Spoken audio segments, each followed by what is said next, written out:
கிளிநொச்சியில் காணாமல் போன 3 வயது சிறுமியுடையது என சந்தேகிக்கப்படும் சடலம் மீட்கப்பட்டுள்ள நிலையில் சடலத்தின் பல பாகங்கள் காணாமல் போயுள்ளதாக உறவினர்கள் குற்றம் சாட்டுகின்றனர்.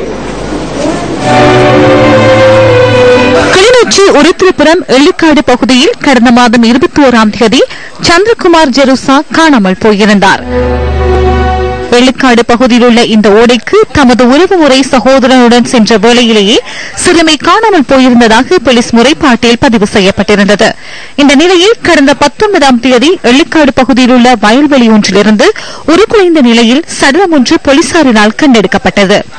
சந்திரகுமார் ஜெருசா காணாமல் போன தினம் இறுதியாக அணிந்திருந்த ஆடைகள் கண்டெடுக்கப்பட்ட சடலத்துக்கு அருகிலிருந்து மீட்கப்பட்டமையினால் சடலம் குறித்த சிறுமியினுடையது என உறவினர்கள் தெரிவிக்கின்றனர்.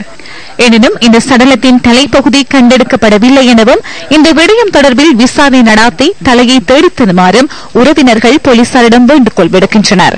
உள்ள இந்த சடலம் நேற்று கண்டெடுக்கப்பட்டிருக்கு.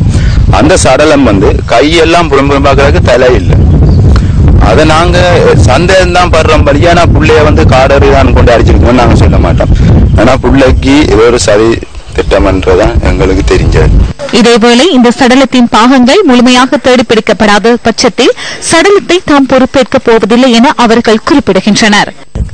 ஆனபடியா இப்ப எங்களுக்கு சடலம் தான் இதே உண்மையா சடலம் எடுத்தாச்சுன்னு சொன்னா எங்களுக்கு சரியான ஆதாரத்தோட தந்தா தான் நாங்க சடலத்தை ஏற்றுக்கொள்வோம்.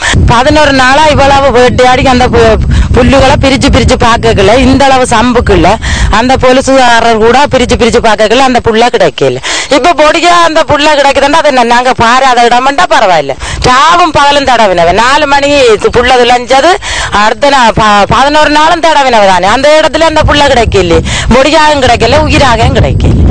அதை விட தலையும் இல்ல. தலை இல்லாம என்னண்டா பொடி வந்தது அதுல. ஆனா தலையும் இல்லையண்டா எங்களுக்கு சந்தேகம் தான். தலையோட எல்லாத்தோட கொண்டு பொடி தான் நாங்க இருப்போம். இல்லாட்டி எங்களுக்கு பொடி இந்த வேலை தாய் இந்த வேலை அவைய செய்யறது அவையிலேயே செய்யட்டும். இந்த விடயம் தொடர்பில் நியூஸ் ஃபர்ஸ்ட் போலீஸ் ஊடக